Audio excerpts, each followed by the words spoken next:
I did my Christmas shopping. Yes. Yeah, but now I had to put that on hold so we could do this. So back to the grind, Ryan. Good morning, everyone. Welcome to another episode of RDB Reviews with Ryan Balkwill. Which we'll probably got 4 of them today. 4 topics, And we see if we try to get through each one of them. The first one, Jurassic World, the anime series. Here we are. Netflix original series presents Jurassic World Camp Cretaceous Season 1. Ryan showed us this picture. I'm intrigued, Ryan. I hadn't heard of this before we talked about it a week or two ago. And it's a Netflix release. Is it connected to the wider franchise? Yes, I can see the logos Universal and DreamWorks at the bottom poster. Yes, it is connected to the movies. But sadly, no Chris Pratt or Bryce Dallas Howard. It's not that well connected, and it is very much a spin-off of the concept, I'm guessing. 6 teens invited to attend a state-of-the-art adventure camp on Isla Nublar must band together to survive when the dinosaurs break out of captivity. Ryan was excited for the new cartoon based on Jurassic World franchise. The first season was really good. In the prose, the references and callbacks to the film were handled pretty well in my eyes. The campers themselves were likable, that I wanted them to make it out there alive. The plot itself is like everything you expect from Jurassic Park, which is good. I was surprised they managed to fit in life messages in a Jurassic Park-based show, and they managed to make this a kids' show, but also make it set in continuity with the Jurassic World universe. In the cons, at times the characters can get annoying. The animation looks similar to the Fast and Furious series early this year, and the kids normally make dumb decisions. Good Jurassic World, Jurassic Park stuff there, Ryan. Dinosaurs break out. Who saw that coming? And everyone acts stupid. I think. Yeah. And even, like, some occasions, well, they do, like, copy a lot from the Jurassic World movie. The bit when the flying group of Tyrannosaurus, like, trying to break into the location centre, and they, like, charge get this helicopter before he, like, crashed. When you say charge, do you mean the dinosaurs are charging at the helicopter? Yes, exactly. Are they the pterodactyls, the flying ones? Yes, what we remember from the film. Yes. But easy on point now. And it doesn't relate to previous incident in the movies. Sounds like there's never been an accident before. Well, yeah, but also this show does a really good job of, like, not explaining, like, too much, but having, like, set in the same continuity as the movies. I'm with you. Okay, so it's just loose enough for you not to think about the other movies. You're just focused on the story here. Okay.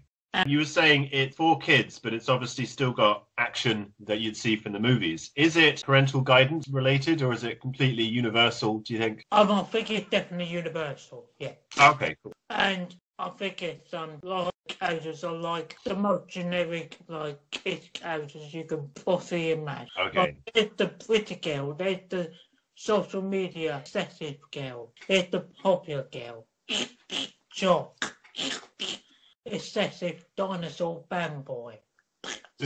Sounds like there's quite a lot of survivors. Normally, there's, a couple of people here and a couple of people there.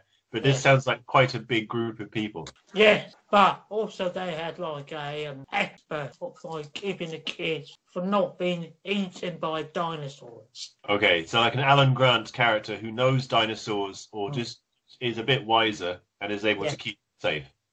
Yeah. Here's the thing, right? If it's a cartoon for kids, I presume that there aren't any scenes where dinosaurs eat people. And that's like the main appeal of Jurassic Park, is watching the dinosaurs gobble people up. So explain that one. Yeah. I think I say a few of the key workers. Good. But they, like, normally just cut away from it. Okay. So there is... like, frightening for children. Yeah, so it's not graphic, but people are at risk. There is a chance that you'll get eaten. Yeah. Because otherwise it's just a summer camp for kids, isn't it? You know, if none of them are at risk, then the dinosaurs are meaningless. Yeah, exactly. And sadly, the only character in that show is only Dr. Wu. Yeah, so Ryan and I spoke about this very briefly previous week. And we were talking about Dr. Wu coming back in all these things. So he gets such a small role in the first film, which is crucial. But then he keeps reappearing. He's like the one bit of continuity. Probably that's the only role that's keeping him working, given payroll. I mean, I'm happy for him, man. Series 1. How many episodes? Series 1 now, yes. How many episodes for that? About like 10 of them now. Yeah. And it makes me think of the Jumanji cartoon now, which is a bit like the recent Jumanji movies. There was a Jumanji cartoon in the 90s where every episode they went into Jumanji and they explored and they came back out again and they went back and forth. Is this story all about them trying to escape, or do they kind of back in and out, in and out? Well, yeah, they like, back in and out. It's like every Jurassic movie for. Like the people in there trying to survive with pretty much the dinosaurs or wedging out. Yeah, it's a survival horror for kids, if you will. It's not exactly horrible, but it's survivor stuff. Only makes sense if it's over the course of a couple of days, because after that point, you're starting to starve, and surely the military would have rescued you by now. So I'm not convinced that it makes sense to be a 10 episode long thing, unless it's like 24 and they're very much dealing with the real time thing. You know, it's not going to say 1 week later, is it? No. And sadly, there's actually no benefit time. No what, sorry? There are no actual villains in the show.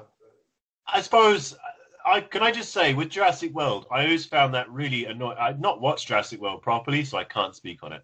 But the idea that it has these evil company men, not interested. I'm interested in the dinosaurs. I don't care about the bad guys. So the dinosaurs are the bad guys, surely. Yeah, but when it comes to these franchise movies, I just not really that surprised, really. Like the Vincent D'Onofrio character in the first Jurassic World movie was pointless. He was just shoehorned in to try and give it some extra plot because they knew they were ripping off the plot from a very good film already. Yeah. So, yeah. That's just, but... This is my opinion. That's okay, but I didn't really mind about who's the villain in those films. Yeah. Like I just watched the original just recently. Yeah. And I didn't really care. No, because I'll make this point, if I may, because I'm a big Jurassic Park fan. It would have failed anyway. It didn't need Dennis Nedry to run it down. It would have broken down anyway, because that's the point of the movie. Everything's failing. Nothing's working properly. They planned for it, but planning doesn't mean the dinosaurs are going to observe your time schedule. Ian Malcolm says.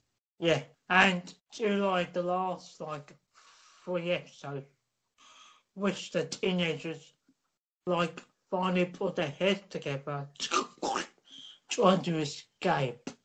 Mm-hmm.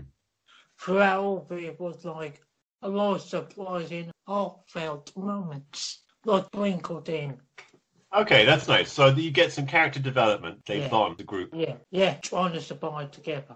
And I'm not going to spoil the end, but they pretty much did. They didn't make it? No, because their actual yacht they go into the island in the first place. They shockingly just let them. This is a good watch. You're going to watch the second series as it comes around, yeah? I'll be surprised to see those kids trying to support again. Okay, because one time is enough. Okay. The next one to talk about here, which is the big game comedy crossover event. Yes, indeed. Okay, so this is Netflix original comedy crossover event presents Game On, as Ryan has just said, starring Alison Munn, Raylan Carster, Lily Brooks O'Brien, Juliet Donfeld, Gabriel Fluffy Iglesias, Sherry Shepherd, Jacob Vargas, Maggie Geher, and a ton of other names. So Ryan has listed all these names. See all your favorite comedians if you know them well.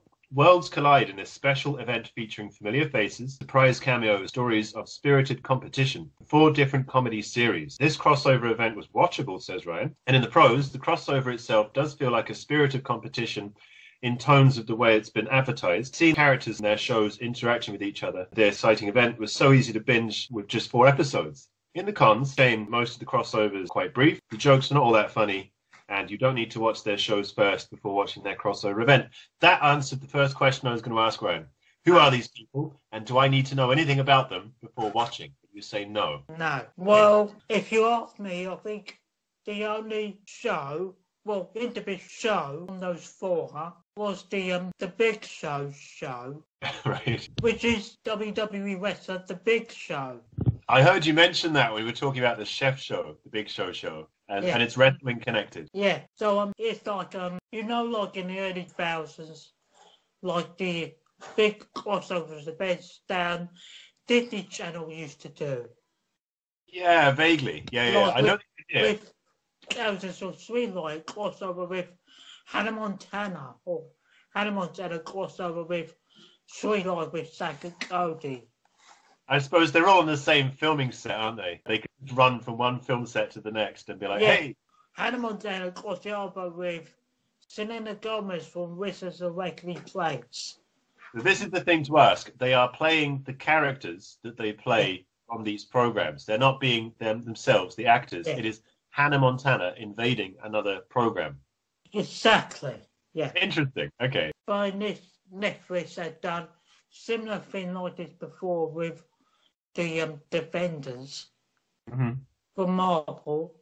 So they decided, let's do that again. Do it with our 4 big family sitcoms, which is The Big Show, Someone from Sister. I used to watch that. Yeah. And I thought you was going to say something like that.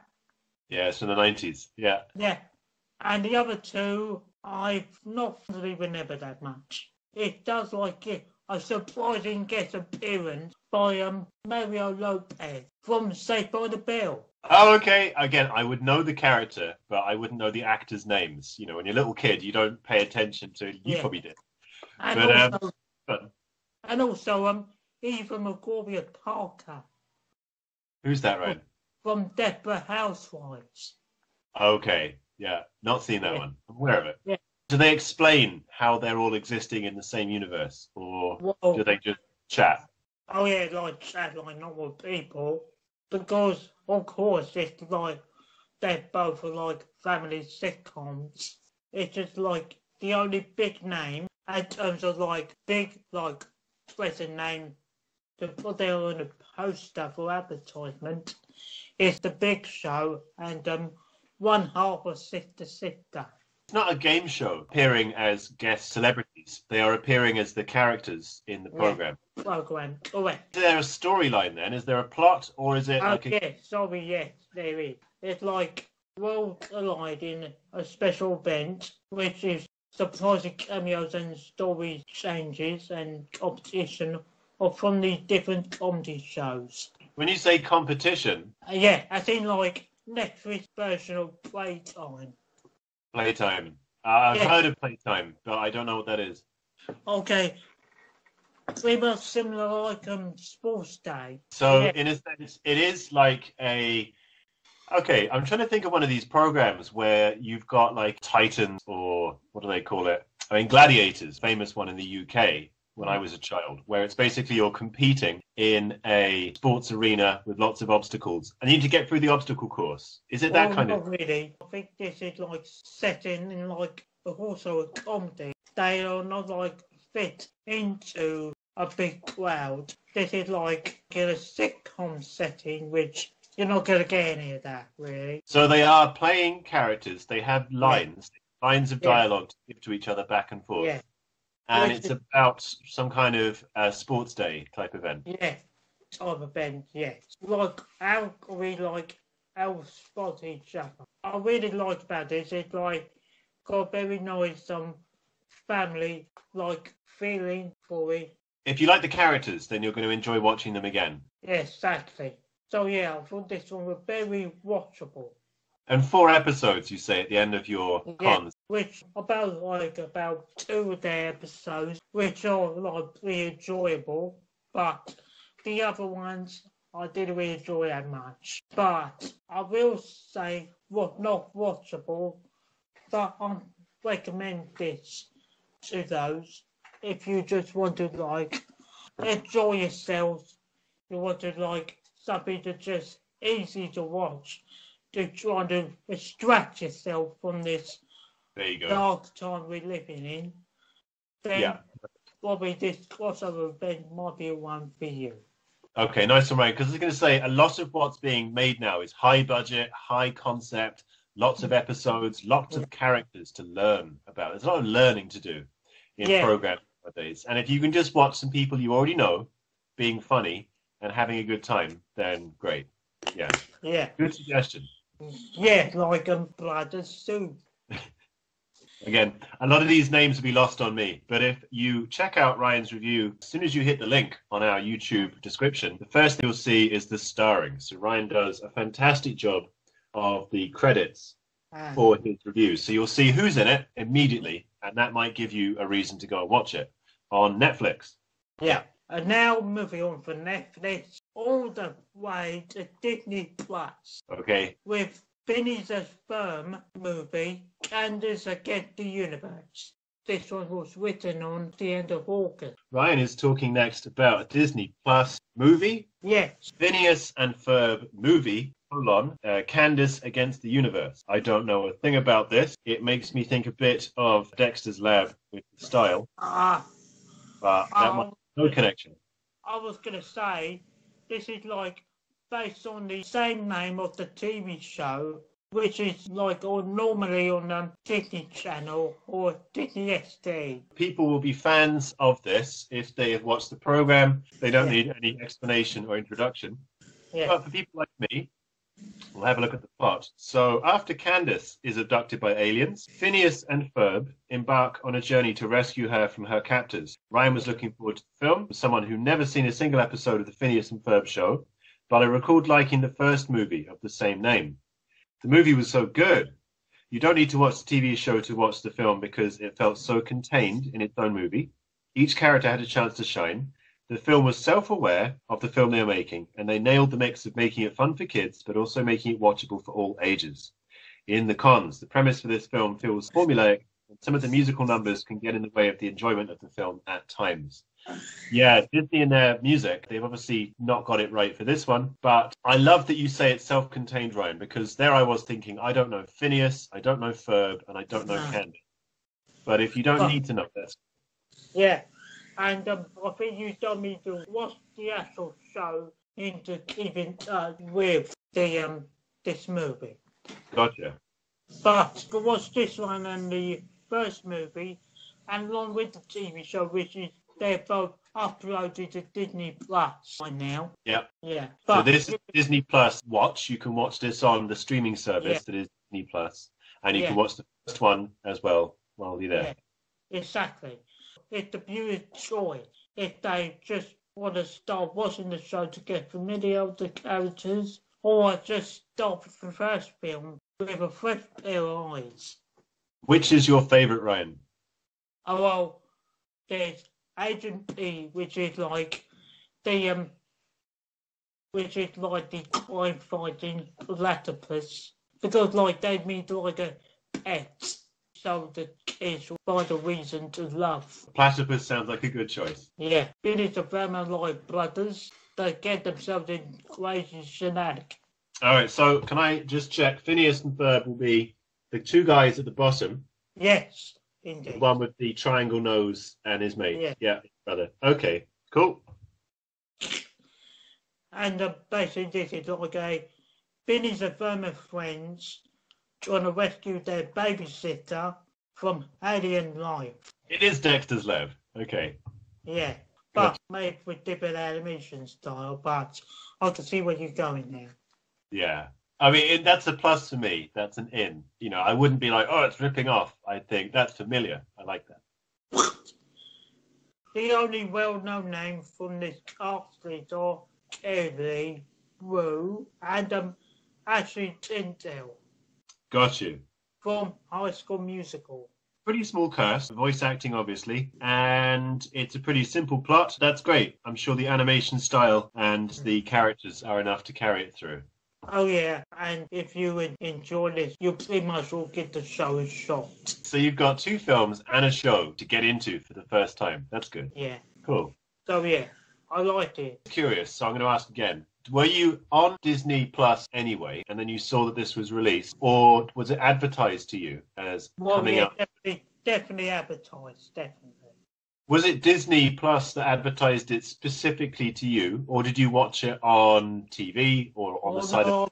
No, I read it online. Okay, so what made you read about it online, Ryan? Were you reading anyway about Disney, or were you reading about new releases? I mean, Disney Plus.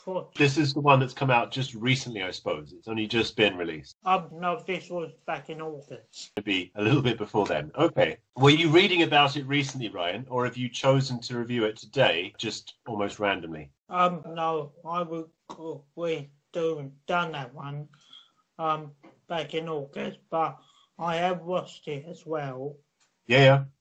But I will admit, some of the musical numbers doesn't really like it. To me, gelled well with the story that to me. Perhaps unnecessary. Yeah. I feel the musical interludes in Disney films, they're normally about the romantic couple getting set up. If you think about Aladdin, most of the music is about they won't they. Yeah. Whereas this is more just a kid's cartoon. So why does it have music suddenly? Because Disney can't help themselves. Can't help themselves. Yeah, they just shoehorn, get it in there when they can. Okay. Yeah, as they entertain the children. I guess, yeah. But like I say, that's normally when you're, fondly thinking about the prince and the princess and you want them to get together. But this doesn't feel like that at all. Nah. Cool. Good sci-fi stuff. You got me near Dexter's Lab now, Ryan, which I'm sorry. All I can think of. Over time, for me, I actually got used to it. Yeah. Because, okay, this is a Disney thing now. Then I just lay fly by. Okay, so it's not like it went on for 20 minutes and then they get back to talking. It wasn't that bad. No, it's not that insulting for me.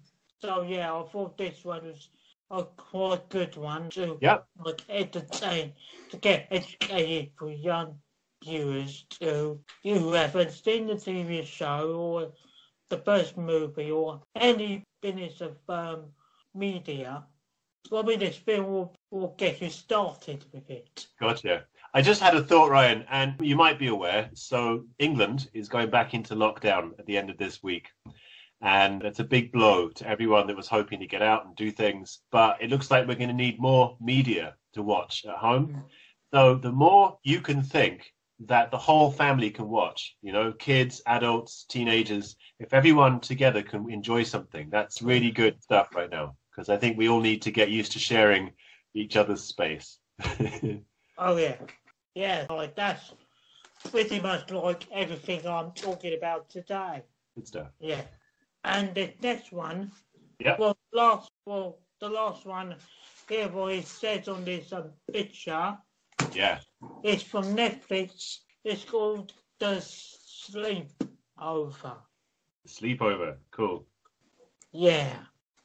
Okay, so interesting poster. It's spy movie looking. It couldn't be more spy movie looking if it tried. Yeah. Which is like Spike is clone. Yes. Easily. There's nothing else it could be. Action adventure comedy, directed by Trish C., written by Sarah Rothschild, starring Sadie Stanwell, Maxwell Simkins, Cree Cicino, Lucas J., Ken Marino, Joe Magnaglio, and Marin Ackerman. From Billion, which is a sitcom.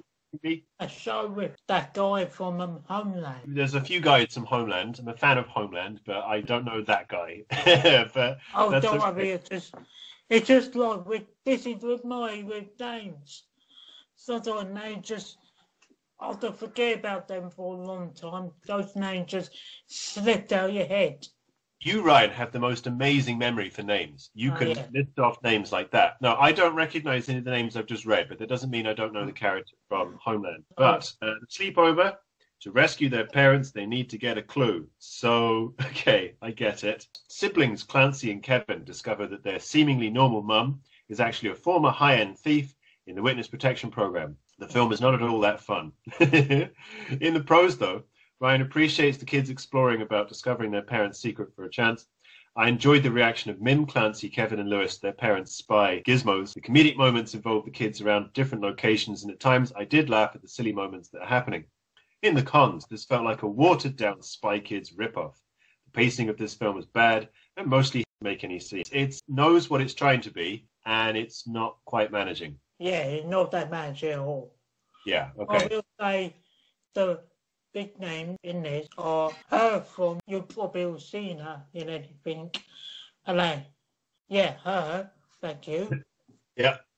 It's from Watchmen, Joe Magdaleno, from Magic Mike movies, Okay. and True Blood. True Blood is the original Rambo movie, but what else is it? Oh, it's like like Oh no, I'm horror. thinking First Blood, Ryan. Sorry, True Blood. I'm Yeah, thinking the of... TV show with Rogue for the S one. Ah, is it the vampires thing? Yes. The Southern Vampires. Yeah, my friend used to watch that, and I never got into it, but I wanted to. It sounded really good. So there's a guy from that.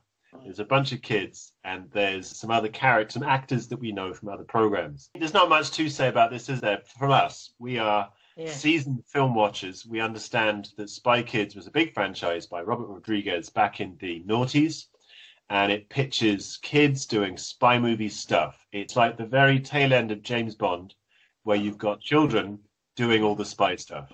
And James Bond has never been more redundant now. So it's that. Oh yeah, and also a lot of spy.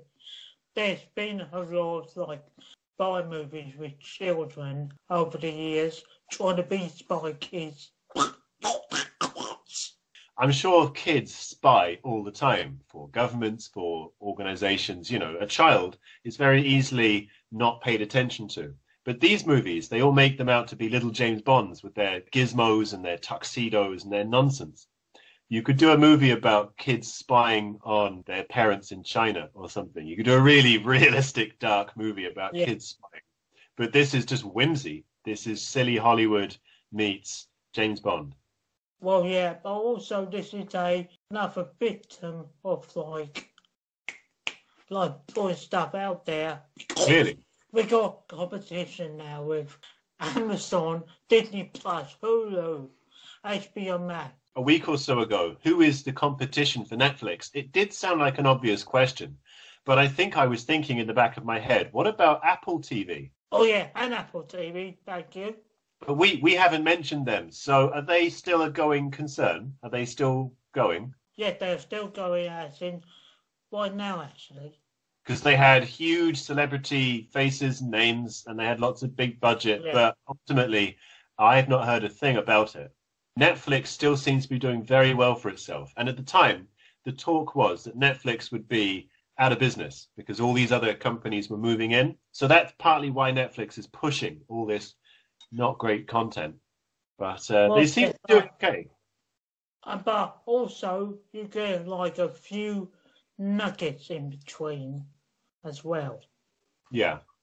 Yeah, like Stranger Things, Glow, all the whole Power Rangers content. Yeah, Netflix has some great content. You're right. It just also has a lot of not great content. And it actually makes it hard to find the great content. Yeah. Even if you ask my mum, she probably would not know which one she wants to watch herself. Yeah.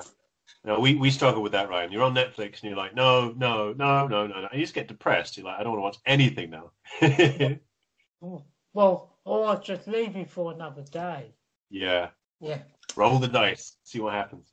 Yeah. This is fitting with the theme that I suggested that you've been doing anyway, which is family friendly. If you're stuck indoors in the UK as of this Thursday and you need something to watch with the kids, The Sleepover on Netflix is available. Yeah. And also, I feel like right now everyone is just desperate. Like, okay, what else we haven't watched on our favourite services? Yeah. Without even realise, you've got the Real Teddy as well. This is true. I don't personally, but yeah, terrestrial is available. I don't know what's being put on normal TV right now. Do you know if EastEnders is still being broadcast on British TV? You know what? I have no clue at all. That's fine. I work with someone this afternoon. There's a lady I work with who talks about EastEnders every week, and I keep thinking, are they still filming it? Surely it's stopped now. But never mind. I know. I had no idea myself. Good for you, sir. Let's focus on the streaming instead. Not great, but it's watchable. That's Ryan's review. Right now, we go back to stuff next. I thought the sleepover was not that good. Mm-hmm. but I've pretty much seen a lot of stuff a lot better than that, which is the new American Pie movie. Okay. Are we talking about that now, or are you relating that to the sleepover? The sleepover. Okay. But let's get back to the sleepover. Yeah, I thought it was like not as good as the Spy Kids movies, but they go with double digits by like hiring the girl who played the live action Kim Possible. Okay. Yeah. Is that spy related as well? Well, yeah, sort of, because Kim Possible is a secret agent. The main girl who played her in that movie. Understood. To probably boost his star power. It's like, here's how obvious we're trying to make it that this is a spy-related film. There's her from that other film. Yeah, okay. Yeah, and probably just a bunch of newcomers and Joe Manganiello, which is just starring he played Flash Thompson in the first Spider-Man movie. Okay. In 2002. See, you're so good with the names, Ryan. I bet probably he's even forgotten that he did that. But you know. I mean, like, way before, like, he had great hair and a beard. I'm saying most people would not remember his name, but you're very good with the names of actors. Thank you. This bloke actually was the most hilarious thing in the movie. Man with the glasses, yeah. Yeah. With the funny part with him, he's learning to the fact that his wife is like a former agent with the detection services. He just freaks out. Yeah. In such enjoyable, just adorable. Okay, so he's good slapstick or hammy acting. Yeah. Yes. But just like shocked he can't believe his wife is a spy. It could happen. There were stories in the papers recently about policemen who are undercover and they start relationships and even have children and then they like leave because their job is done. You know, you're like, wow, that's some serious deep cover. Other than that, I thought everything else was just bland. Okay, not really worth comment. Yeah, watch it if you're in for that kind of thing, but if not, Ryan has other suggestions. Yeah, like Supercon. Supercon. Yeah. Which is like that comedy heist movie, which they are trying to rob a heist in a Comic-Con convention. Got you. Right, okay, they're heisting a Comic-Con. That's quite funny. I don't know what's practiced at a comic convention to other people, but someone's the two big world names in it are Kelsey Brown. Oh, wonderful. Love him. And John Malkovich. Yay! Oh, that's such a good combo. I watched Starship Troopers, Ryan, about 2 nights ago, and Clancy Brown as Sergeant Zim. Pain in your mind! He's so good. So, yeah, basically, like, John plays, like, one of these, like, former co-workers at this convention. Yeah. They don't actually call it Comic-Con, but they just, like, got like a similar to Comic-Con and called Supercon. Yeah. Yeah, which is like plays a former co-worker that's been conned out their money and lost his job. And is this at the convention? Convention, yes. Basically, like he was gone out of his job because we are just wicked. Okay. Yeah. The plot here is a group of former TV stars and comic book writers who make their living on the convention circuit come together to steal their earnings back from the promoter. In the prose for this one that Ryan's just read you the plot for, he enjoyed most of the actors' performances. The idea of using the heist concept in a comic book convention sounds really intriguing, and I like the final climax of the movie. In the cons, I was disappointed with the film because I feel it didn't catch celebrating the spirit of the convention, sticking to do's and don'ts, perception, designs look cheap, and the jokes are not that funny. What I gleaned from that, Ryan, is that they didn't do proper justice. They weren't perhaps interested enough in making the comic convention look authentic. No. But it's still a fun idea to rip off the promoter of that. Because you think about these celebrities are getting like 50 quid every time they get a signature or a photograph. You've done that. Oh, you got some of them myself. There must be a lot of money on the day at those kind of things. It'd be like the Racers Ascot or something. Yeah, like pretty much. So yeah, I was disappointed it didn't actually make me laugh that much. That's a pretty critical aspect of this, is that it's funny. And also most of it, I said I didn't get a time to write it down, but it doesn't know what it means to be at times. Got you. It's either just making fun of the convention circuit for not paying their employees, and it's their way of getting right back from them by just taking them away from them. So it's almost like a horrible bosses type thing. It's we're going to get our own back against the bosses. Yeah, pretty much. Okay. Pretty much. And it's got quite a, Malkovich, Clancy Brown, they're grown-up audience actors. So if it's kind of aimed at a younger audience, maybe that's not the best casting. Yeah, which Clancy Brown plays, like I said, John Malkovich played like a former co-worker there, and Clancy Brown played like this of power-hungry celebrities there. Yeah. Which is like drunk with power. Cool. I'm glad. Good for him. Which is, I will say, he pulls it very well.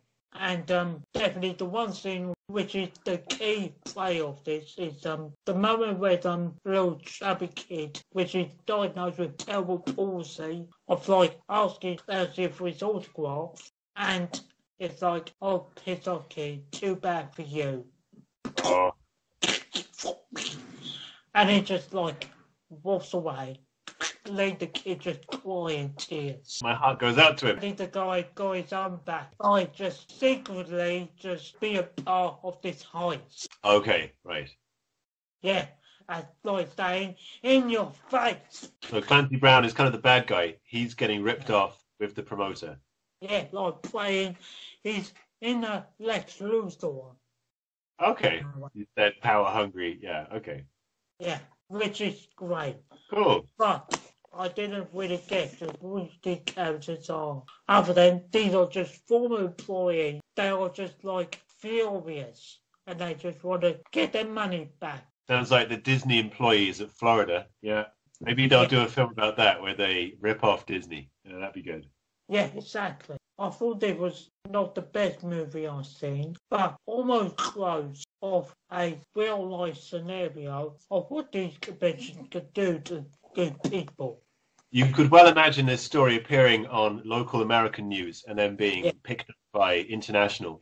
A bunch of disgruntled workers at these big conventions just decide to rip it all off because why not? Yeah, like similar to Amazon.